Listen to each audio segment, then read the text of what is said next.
অর্থাৎ বলছে রব্বুল আলামিন, আমি 7টা আকাশ তোমার মাথার উপর আমি রব্বুল আলামিন সৃষ্টি করেছি, তুমি তাকিয়ে দেখো এর মধ্যে কোনো ভুল আছে নাকি, কোনো ত্রুটি আছে নাকি।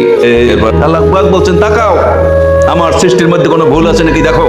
কিন্তু ভুল তো ধরতেই পারবে না, তোমার দৃষ্টি ক্লান্ত শ্রান্ত হয়ে তোমার দিকে ফিরে আসবে। সৃষ্টি দেখতে গিয়ে আল্লাহ বলছেন হাল তারাও মিন ফুতুর, আমার সৃষ্টি নৈপুণ্যতার ভিতরে কোনো ভুল দেখতে পাও কি।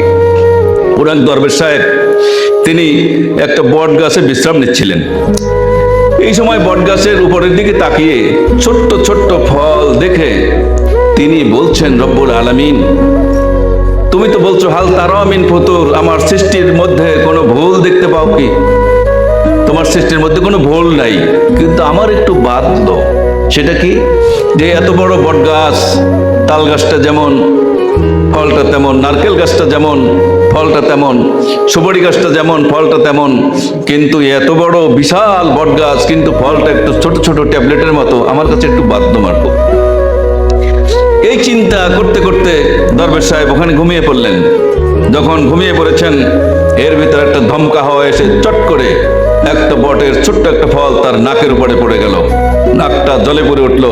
দরবেশ উঠে বলল আস্তাগফিরুল্লাহ, আল্লাহ তুমি যে সৃষ্টি করেছো তোমার সৃষ্টি ঠিক আছে, আমি যে কথা বলেছিলাম এই বটগাছটার ভিতরে যদি আজকের মটকার মতো মাইডের মতো বড় বড় একটা ফল হতো আর আমার নাকের উপরে পড়তো, আমার নাকও যেত, আমিও জ্বলে পুড়ে শেষ হয়ে যেতাম। ঠিক কিনা জোরে বলেন।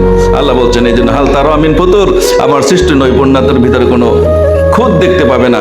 সুম্মার জিআল বাসার কাররাতাইনি ইয়ানকালিব ইলাইকাল বাসারু খাসিয়া ওয়া হুয়া হাসির, অতঃপর তুমি বারবার দৃষ্টি ফিরাও, সেই দৃষ্টি ব্যর্থ ক্লান্ত হয়ে তোমার দিকে ফিরে আসবে।